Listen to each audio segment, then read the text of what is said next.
Las secuelas cardiovasculares que deja el COVID-19. Falta de aire, fatiga y dolor en el pecho son algunas de las secuelas que debemos evaluar los profesionales.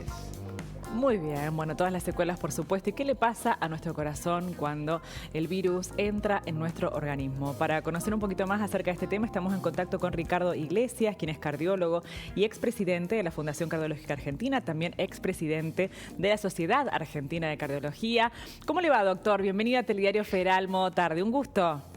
Bien, un gusto es mío de estar compartiendo unos minutos de salud o lo que podemos dar de mensaje en este tema. Así es, muy bien. Y para eso es fundamental la información, ¿no? Pero antes de pasar a conocer un poquito acerca de los estudios que son necesarios, de las secuelas, ¿qué le pasa concretamente a nuestro corazón cuando ingresa el virus, cuando está en nuestro cuerpo?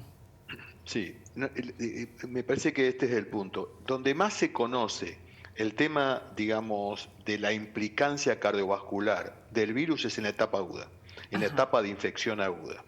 Uno sabe que entra el virus y genera una respuesta del organismo exagerada. Cuanto más exagerada, hace que tenga más síntomas, más complicaciones y mayor gravedad.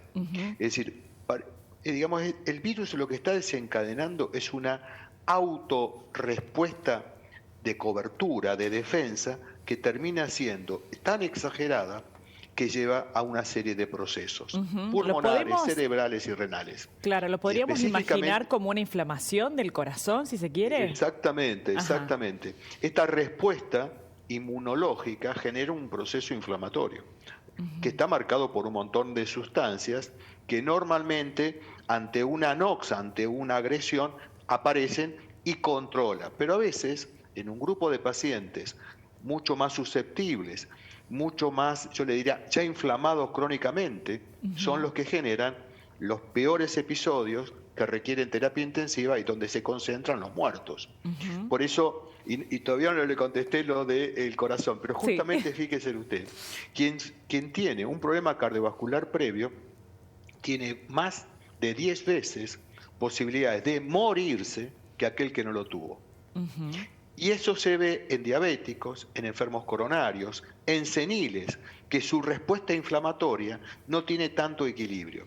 Claro. Y por ejemplo, otro tema muy interesante son los obesos. Los mórbidos, los obesos graves, independientemente de la edad, aunque sean jóvenes, ya están inflamados, porque son fenómenos de enfermedad que ya está previo al virus. Cuando entra el virus, todavía es una respuesta inflamatoria peor. ¿Se entiende? Inflamado previo por diabetes, por enfermedad coronaria, por obesidad, cuando entra el virus desencadena punto por esto es que donde justamente la mortalidad se concentra. Claro, por eso es que justamente son los denominados grupos de riesgo, ¿verdad? Exactamente, por edad o por lo que digo, enfermedades previas cardiovasculares, hipertensos, diabéticos y obesos. Y en el corazón tiene varias implicancias. La más grave de todas, en etapa aguda, estoy hablando en los primeros 14 días, 20 días, 15 días, 10 días, lo que se ataca al músculo cardíaco es directamente, al músculo cardíaco, ataca directamente o el virus o este fenómeno inflamatorio que atenta contra el músculo cardíaco, debilitándolo, llegando a insuficiencia cardíaca. Otro fenómeno que también se ve, que aumente las posibilidades de infarto. ¿Por qué? Porque las pequeñas placas de ateroma, de aterosclerosis, el sarro de las cañerías, ante este fenómeno inflamatorio, pueden romperla y esa grasa de la pared arterial obstruye las coronarias y da los infartos. La falta de irrigación a un pedazo del corazón. Hay temas secundarios, por ahí no tan graves. Hay una membrana que recubre el corazón que se llama pericardio, que si se inflama, se llena de agua y puede comprimir el corazón. Pero globalmente estos son los problemas más complejos. Y por eso el paciente coronario, operado, angioplastiado, infartado previo, cuando entra el virus corre riesgo por estas eventualidades. ¿Y de qué manera? Aumento de infarto. Claro. Sí. ¿De qué manera diagnosticar este tipo de daño que puede haber sufrido el corazón de un paciente con COVID? ¿Puede ser un daño que quizás quede para toda la vida en ese paciente? Ese es el punto. Recién decía su compañero, perdón porque no los conozco, yo Julieta estoy en Buenos Aires y lamentablemente no veo televisión de Córdoba, pero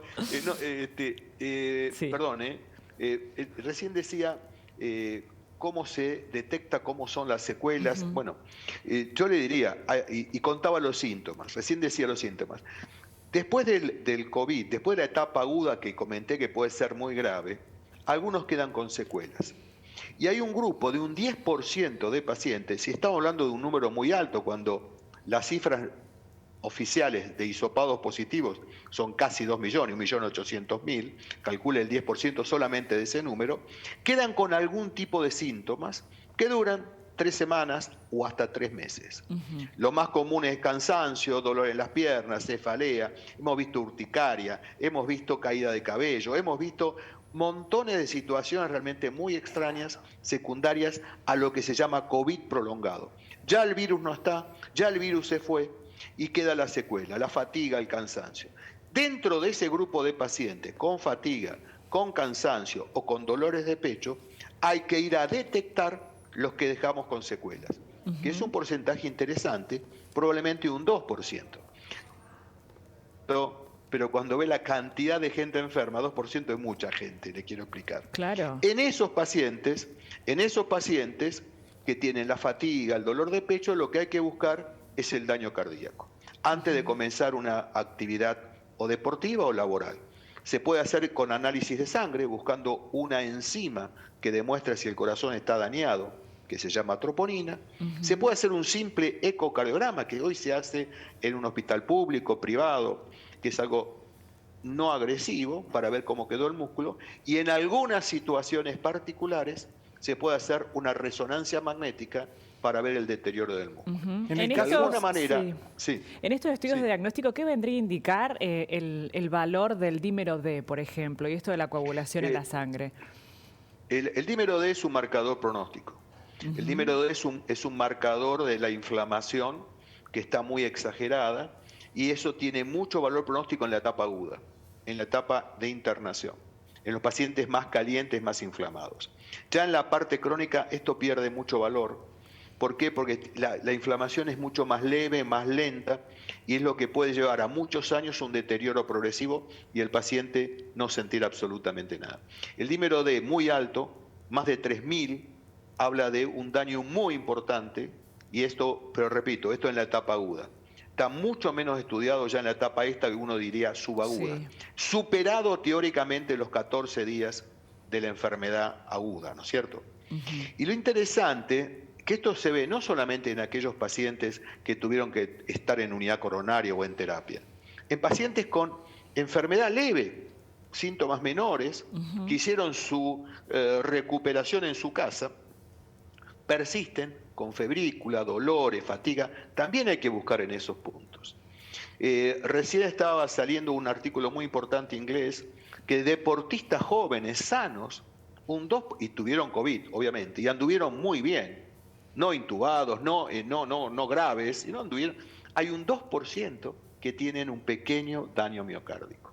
Justamente eso quería preguntar, ¿cuáles son las implicancias en los deportistas que lo transitan sin ninguna complicación mayor y que después se reincorporan a su actividad que estaban haciendo, donde hay exigencias cardíacas, ya se sabe, ¿no?, las que conllevan los deportes? No, esto es para mí, este es el grupo que más está investigando esta población.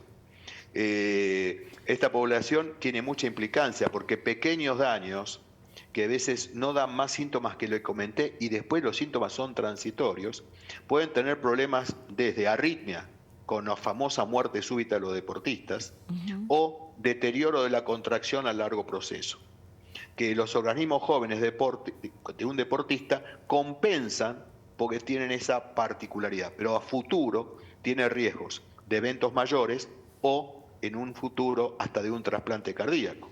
¿Qué le quiero decir con esto?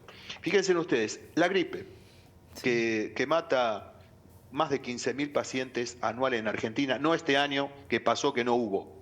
La influenza, hay un porcentaje de influenza que atacó el corazón y uno se da cuenta que fue una influenza porque cuando se va a hacer un trasplante hay un alto porcentaje de pacientes que tuvieron miocarditis, inflamación del músculo, itis es inflamación, y el miocardio es el músculo, dado por una infección viral, vaya a saber, a lo mor 10 años atrás. Esta es una de las cosas que todavía no sabemos porque no tenemos 10 años de evolución. Claro. Por eso le comentaba recién que en agudo se sabe mucho más porque lo tenemos ahí. En crónico estamos recién entrando a los primeros meses de secuela, porque, no tiene historia este virus, tiene un año recién, y fíjese en lo mismo que estamos hablando de la inmunidad. Ya no sabemos que 8 meses dura la inmunidad, pero no sabemos si dura un año, más, menos. Claro. Es que necesitamos historia. Como están aprendiendo los no médicos y la comunidad nacional o internacional, estamos aprendiendo nosotros. Calcule usted que cuando empezó esto allá por enero del año pasado, febrero, yo tenía información de gente amiga por el mundo, y yo creía inicialmente que era una enfermedad pulmonar. Y medio como cardiólogo que soy, medio que la veía de costado. Claro. Y cuando empezamos a ver lo que pasaba en el mundo, antes que nos llegue a nosotros, veíamos que es una enfermedad que ataca muy mucho la parte cardiovascular. Y no le hablé del ACV, que eso más de neurología y demás, ni de la insuficiencia renal, ni de la insuficiencia respiratoria. A nivel cardiológico, que es mi especialidad y que es lo que más veo, hoy estoy aprendiendo con la comunidad médica internacional las secuelas de aquel que superó la etapa aguda. Doctor, entonces en este escenario, en este panorama, ¿cuál sería la recomendación para aquellas personas que han transitado la enfermedad, que aparentemente han tenido algún tipo de estos síntomas que ustedes mencionaban? Sí. Hacer un tipo de chequeo, control cardiológico, ¿cuál sería? A mí me parece, mire, yo le diría un buen análisis de sangre con las rutinas, y entre ellos una troponina, que es un marcador que se hace en todo el país para ver si hay daño estructural en sangre. Ese es el más específico. Bien. Si tiene un valor por arriba, depende del método, pero más de 14 microgramos, uno ya podría decir que puede tener un problemita. En ese grupo ya usted está discerniendo. Claro. Si tiene más de 14, yo le diría puede hacer un ecocardiograma para ver la contractilidad. Sí.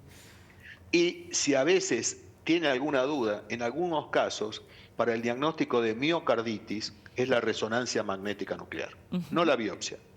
Son estudios ya para una población donde nos quede dudas, con números de troponina ahí en el límite, un eco que no es claro, a veces hay que hacerlo. Fundamentalmente por lo que comentaba el compañero suyo, es decir, ¿qué le decimos a un deportista de élite?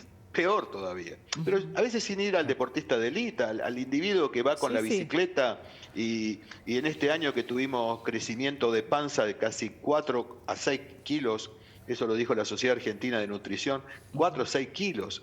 Claro, pantalla, trabajo en esto, nadie sale a hacer deporte. Eso un día vamos a tener que empezar a hacer una actividad mayor y eso también me parece que es un riesgo potencial a tener problemas futuros, ¿no es cierto? Así es, a prestar atención entonces. Doctor Ricardo Iglesias, muchísimas gracias por toda la información y por el tiempo que nos ha brindado. Muy amable.